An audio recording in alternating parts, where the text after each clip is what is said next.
దివ్యవాణి TV ప్రేక్షకులందరికీ శుభోదయం. యేసుక్రీస్తు పరిశుద్ధ నామములో ప్రియులారా, మీ అందరికీ స్వాగతం, సుస్వాగతం.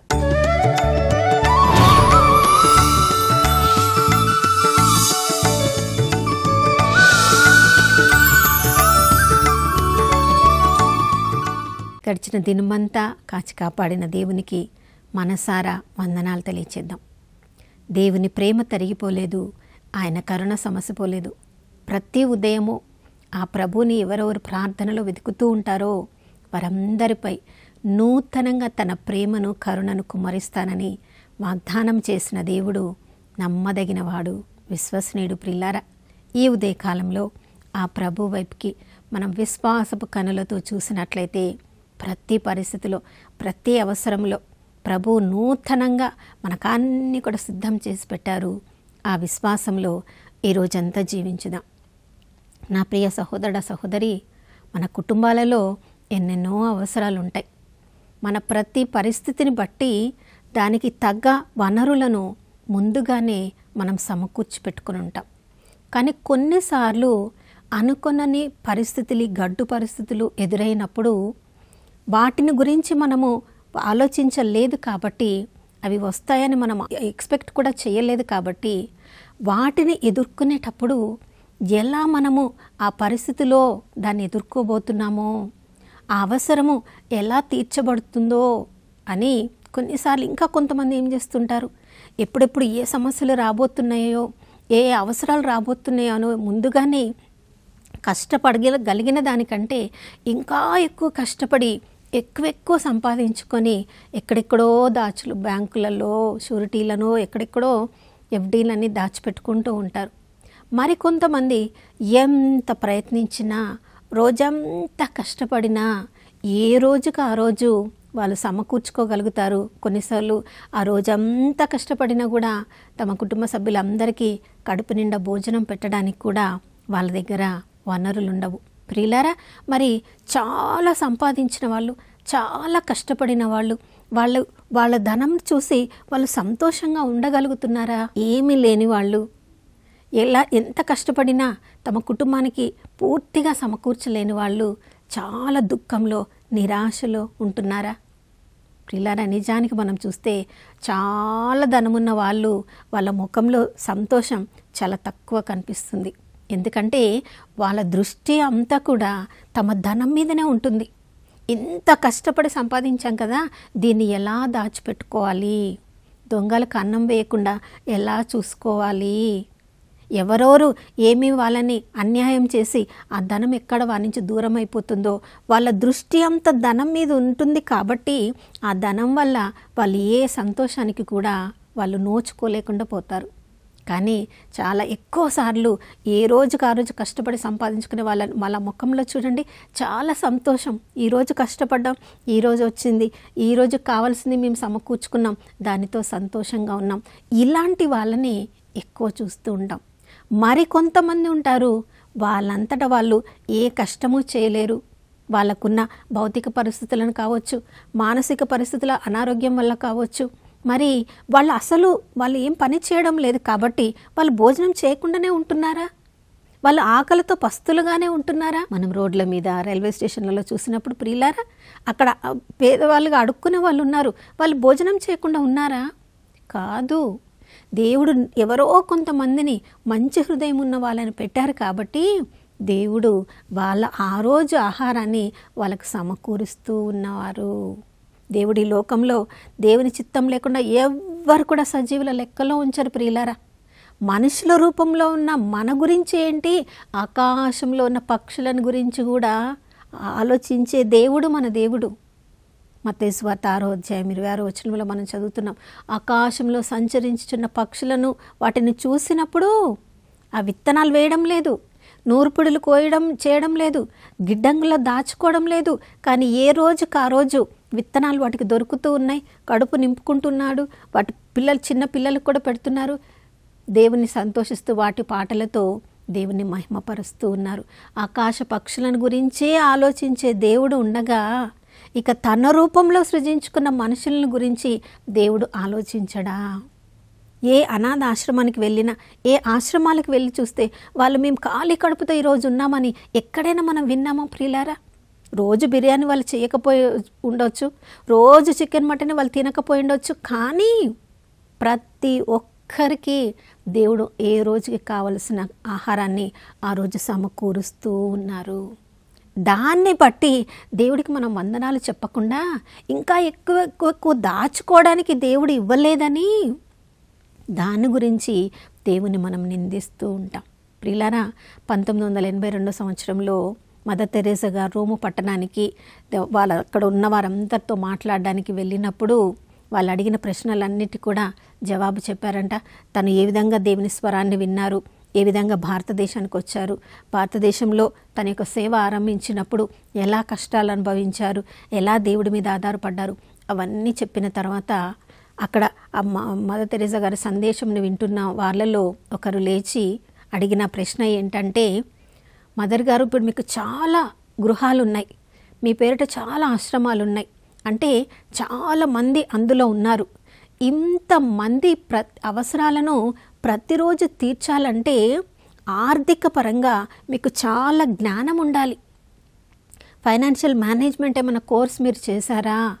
ఆర్థికంగా వనరులను ఎలా సమకూర్చుకోవాలి, వాటిని ఎలా దాచిపెట్టుకోవాలి, వాటిని ఎలా ఒక్కొక్క అవసరానికి వాడుకోవాలి. మీకు ఎవరైనా చాలామంది తమ యొక్క సలహాలను ఇస్తూ ఉంటారా? సలహా కమిటీ ఏమన్నా ఉందా? మీరు ఆర్థిక శాస్త్రంలో ఏదైనా పట్టా పుచ్చుకున్నారా? మరి ఎన్ని ఆశ్రమాలను మీరు నడిపించాలంటే, ఇంతమంది అవసరాలను తీర్చాలంటే ఈ జ్ఞానం లేకపోతే, ఆర్థికపరమైన జ్ఞానం లేకపోతే చాలా కష్టమని నాకు తెలుసు. ఎందుకంటే నేను ఆర్థిక శాస్త్రంలో పట్టభద్రుడనయ్యాను అని అడిగినప్పుడు మదర్ తెరేసా గారు చెప్పిన సమాధానం ఏంటంటే, ఆర్థిక శాస్త్రంలో ఏ పట్టము నాకు లేదు, ఏ ఫైనాన్షియల్ మేనేజ్మెంట్ గురించి ఏ కోర్సు నేను చేయలేదు, అటువంటి దాని గురించి ఆర్థిక పరంగా నాకు సలహాలను ఇచ్చేవాళ్ళు ఎవరు కూడా లేరు. నాకు తెలిసిన ఒకే ఒక్క పట్టం, ఒకే ఒక్క జ్ఞానం నాకున్నది దేవుని సువార్త. ఆ దేవుని వాక్యం ఒక్కటే నాకు తెలుసు. ప్రతిరోజు ఉదయమే లేచి ప్రార్థనలో కూర్చొని ఆ రోజంతా సమకూర్చే దేవుడికి వీళ్ళందరినీ కూడా సమర్పిస్తూ ఉన్నాను. మా ఆశ్రమాలన్నిటికీ యజమాని ఆ దేవుడే. ఆశ్రమాలలో ఉన్న వాళ్ళందరూ, ఆ బిడ్డలందరూ నా బిడ్డలు కాదు, వాళ్ళు దేవుని బిడ్డలే. ఈ ఆశ్రమాలకి అధిపతి, యజమాని దేవుడే. ఎందుకంటే ఇదంతా చేయడము ఇది ఆ దేవుని కళ, ఇది ఆ దేవుని పరిచర్య. వీరందరు తమ సొంత బిడ్డలు కాబట్టి వీరందరి అవసరాలను ఎలా తీర్చాలో, ఎక్కడి నుంచి ధనం పంపించాలో, ఎవరు సహాయం చేస్తారో అన్ని దేవుడికే ముందు ప్రణాళికలు ఉన్నాయి. మేము ఏ రోజుకి ఆ రోజు మా దగ్గర ఏముంది దాన్ని బట్టి ఆశ్రమాలను మేము నడిపిస్తూ ఉన్నాం. రేపటి గురించి ఎలా ఉంటుందో, ఎలా జరుగుతుందో మాకు చింత లేదు. ఈ రోజుకి దేవుడు సమకూర్చాడు, దేవునికి స్తోత్రం. రేపటి గురించి దేవుడికి వదిలేసి ఆయన చూసుకుంటారనే విశ్వాసంతో ఒక్కొక్క రోజు ముందుకు పోతున్నాం. ప్రియులారా, ఎన్ని వేల ఆశ్రమాలుండి ఎన్ని లక్షల మందికి ప్రతిరోజు ఆహారం పెట్టవలసిన ఆ మదర్ తెరేసా గారికి నిజంగా ఈ లోక పరంగా ఆలోచించి ఉంటే ఎంత టెన్షన్ ఉండాలి కదా. ఇన్ని లక్షల మందికి ఎక్కడి నుంచి ఆహారం పెట్టాలి, ఇంతమంది అనారోగ్యంతో ఉంటే ఎక్కడి నుంచి మందులు తీసుకొని రావాలి, ఇంతమందికి వాళ్ళు బయటికి వెళ్తున్నప్పుడు, లోపలికి వస్తూ ఉన్నప్పుడు వాళ్ళ ప్రయాణ ఖర్చులకి ఎక్కడి నుంచి ఇవ్వాలి. వీటి మీద తన దృష్టిని పెట్టలేదు ప్రియులారా. సమకూర్చే దేవుడి మీద దృష్టిని పెట్టారు కాబట్టి అన్నిటినీ ఆ దేవుడే సమకూరుస్తూ ఉన్నారు.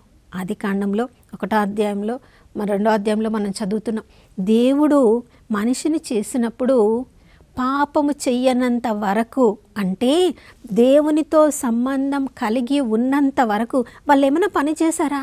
ఆదాము ఏవమ్మలు ఏదైనా తోటలో ఏ పని చేయలేదు ప్రియులారా.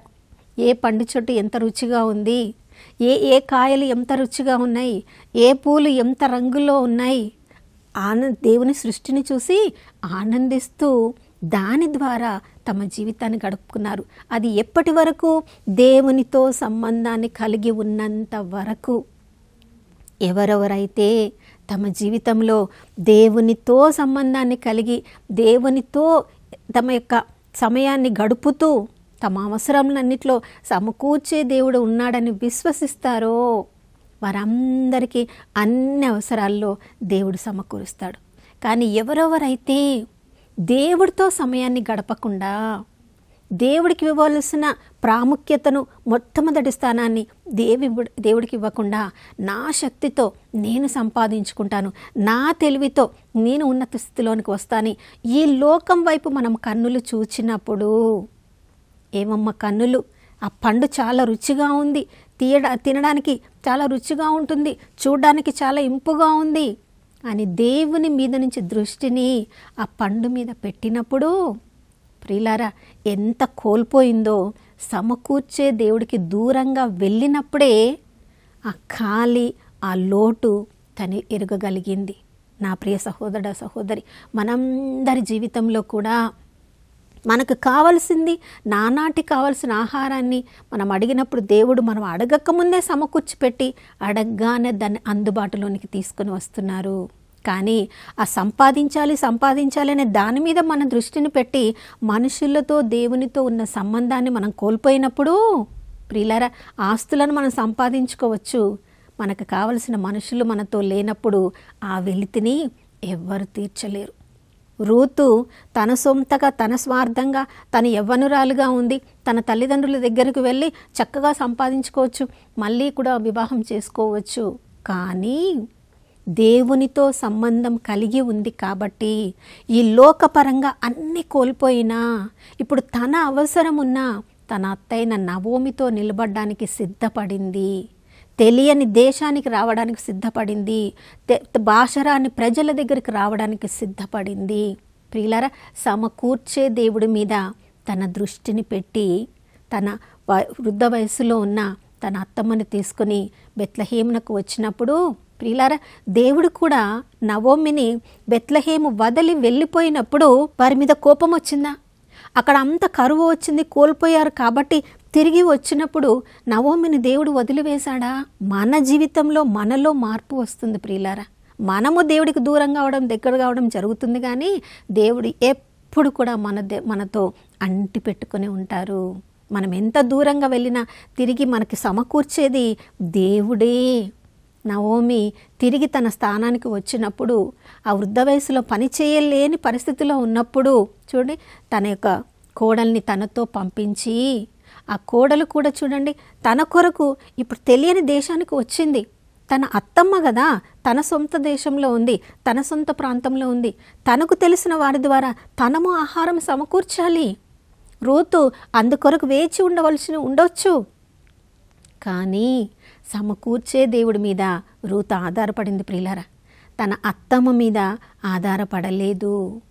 తను సమకూర్చే దేవుడి మీద ఆధారపడి ఒక అడుగు ముందుకు వేసి, భాష రాని ప్రజలు కావచ్చు, తన ప్రజలు కావచ్చు, అయినప్పటికీ కూడా దేవుని చిత్తంలో తన అత్తమ్మను పోషించాల్సిన బాధ్యత తన మీద ఉందని తెలుసుకొని ఇంట్లో కూర్చొని సమయాన్ని వృధా చేయకుండా, సోమరిలాగా ఉండకుండా, సోమరి వాళ్ళు భోజనమునకు అనర్హుడు అనే సత్యము తనకు తెలుసు కాబట్టి చూడండి, దేవుని చిత్తంలో ఒక పొలానికి వెళ్ళినప్పుడు దేవుడే స్వయంగా తనని తన యొక్క బంధువు అయిన, తన యొక్క భర్తకు బంధువు అయిన, ఎలిమెలెకు బంధువు అయిన బోవజు యొక్క పొలానికి నడిపిస్తున్నాడు. నా ప్రియ సహోదర సహోదరి, మనందరి జీవితంలో ఏ పరిస్థితులలో మన సొంతగా మన శక్తి మీద ఆధారపడి మనం చేయాలనుకుంటామో, ఇప్పటివరకు మనందరికీ అనుభవం ఉండవచ్చు, అన్నిట్లలో మనం వైఫల్యం చెంది ఉన్నాం. కానీ ఏ పరిస్థితుల్లో మనం చేయగలిగినా చేయలేకపోయిన పరిస్థితులలో కూడా ఆ దేవుడి మీద ఆధారపడినప్పుడు అనుకోని విధంగా దేవుడు ఎన్నో కొత్త కొత్త ద్వారాలను తెరుస్తూ ఉంటాడు. బోవజు అనే ద్వారాన్ని దేవుడు తెరిచాడు. రూతు మీద అతనికి కనికరం కలిగేలా చేశాడు. రూతు యొక్క మంచి మనస్సు తెలుసుకునేలా దేవుడు చేశాడు. అంతేకాదు, రూతు యొక్క కుటుంబాన్ని తన యొక్క బాధ్యతగా గుర్తించే మంచి మనసును కూడా దేవుడు బోవజుకి ఇచ్చారు. బోవజు చేసిన ఆ యొక్క గొప్ప ఉపకారం ద్వారా యేసుక్రీస్తు ప్రభుల వారి వంశావళిలో వారిద్దరి పేర్లు చేర్చబడ్డాయి. ప్రియులారా, మనందరి తరపున కూడా దేవుడికి గొప్ప గొప్ప ప్రణాళికలు ఉన్నాయి. కానీ ఎక్కడెక్కడ దేవుడు మనల్ని ఉంచి ఆయన మీద ఆధారపడి ఆయన మహిమ కొరకు మనం కార్యాలు చేసినప్పుడు ఆధ్యాత్మికంగా, శారీరకంగా దేవుడు మనల్ని ఉన్నత స్థితిలోనికి లేపుతూ ఉంటాడు.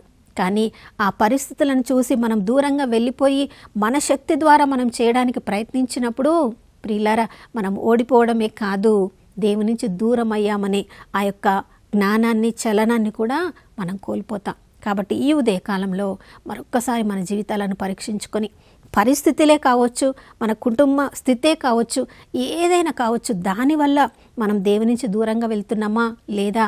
అన్ని పరిస్థితులలో నాకు సమకూర్చే దేవుడున్నాడు, ఆ ప్రభు మీద ఆధారపడి ఆ ప్రభువుతో నేను సమయాన్ని గడిపినప్పుడు ప్రభువే నాకు అన్ని సమకూరుస్తాడని విశ్వాసంలో మనం జీవిస్తున్నామా? దేవునితో సంబంధాన్ని మనం కలిగి ఉండాలంటే సంఘ సమావేశములను మనం మానుకోకుండా మనం తప్పకుండా అందులో పాల్గొనాలి. ప్రియులారా, దివ్య బలి పూజలో పాల్గొన్నప్పుడు, దివ్య ప్రసాదాన్ని ప్రభువులో మనం స్వీకరించినప్పుడు, ఈ లోకంలో వాక్యాన్ని విన్నప్పుడు ఈ లోకానికి మనల్ని మనం దూరం చేసుకుంటాం, దేవుని సన్నిధికి మరింతగా దగ్గర అవుతాం. మన హృదయంలో నాటబడిన ఆ వాక్యం అనే విత్తనము మన మనస్సులో మనం ధ్యానం చేసినప్పుడు ఎన్నెన్నో ఈ లోకానికి చెందిన వాటి నుంచి దూరం అవుతాం. శాశ్వతంగా ఉండబోయే ఆ దేవునికి దగ్గర అవడం ఆరంభిద్దాం. మరి ఈ ఉదయకాలంలో తప్పకుండా దేవునితో గడపడానికి సమయాన్ని కేటాయిద్దాం. ఏ ఏ పరిస్థితులు దేవుని నుంచి మనల్ని దూరం చేసి మన శక్తియుక్తుల మీద మనల్ని ఆధారపడేలా చేస్తున్నాయో వాటన్నిటి నుంచి కూడా మనల్ని మనం దూరపరచుకోవడానికి ప్రయత్నించుదాం. మన అటువంటి కృపను అనుగ్రహించమని ప్రార్థించుకుందాం. నాతో కలిసి ప్రార్థించండి. పరిశుద్ధుడైన దేవానికి స్తోత్రములు తండ్రి. ప్రభువా, మమ్మల్ని నమ్మి మమ్మల్ని ఏ ఏ పరిస్థితులలో, ఏ యొక్క గొప్ప గొప్ప బాధ్యతలలో మీరు ఉంచారో వాటన్నిటిని బట్టి మీకు స్తోత్రం. వాటి ఎంతవరకు చక్కగా మేము నిర్వర్తించగలిగామో అది కేవలం మీ కృప ద్వారా మాత్రమే. ప్రభువా, మీ మీద ఆధారపడి ఉన్నంత వరకు మా జీవితాల్లో ఎన్నో విజయాలను చూసాం, మా బాధ్యతలను ఎంతో చక్కగా నిర్వర్తించాం.